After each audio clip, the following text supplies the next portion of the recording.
When evaluating making a commercial acquisition in real estate, I think there's several factors that a purchaser needs to consider. First of all, ensuring that what you're buying is actually what it purports to be. So I would have a survey conducted. I would have a thorough property inspection conducted by a good general contractor, and not just the basic one. I'd get a really premium valued one. It's worth its weight in gold. And I would also factor in market value and exit strategies.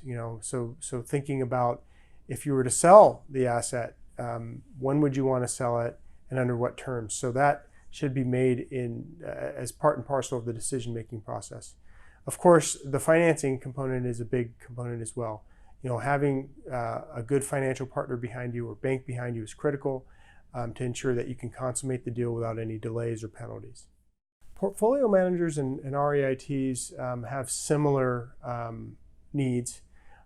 First of all, it's managing potentially hundreds of assets and figuring out how to maximize value for those assets. It's also managing risk.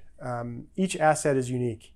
Each asset should be held in a single purpose entity, for example. Each asset should have insurance to ensure that the asset's safeguarded.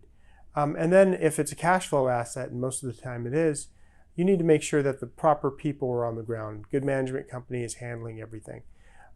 So having proper segregation through the use of single purpose entities, having adequate and competent operations people on the ground, those are the two things that portfolio managers and REITs have in common and I think need to be prioritized.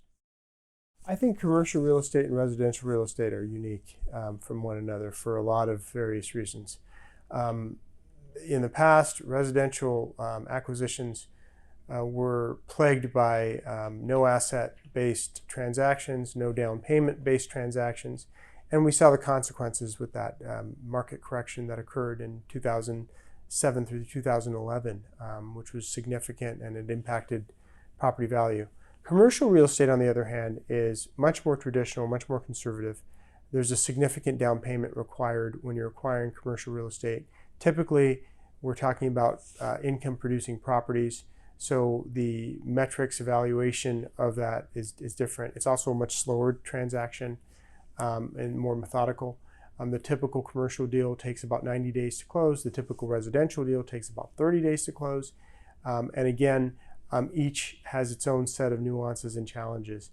Generally speaking, for either type of deal, you're going to want good counsel, you're going to want a good broker representing your interests, and you're going to want to ensure that you're financed properly and adequately to ensure that you could take on that liability.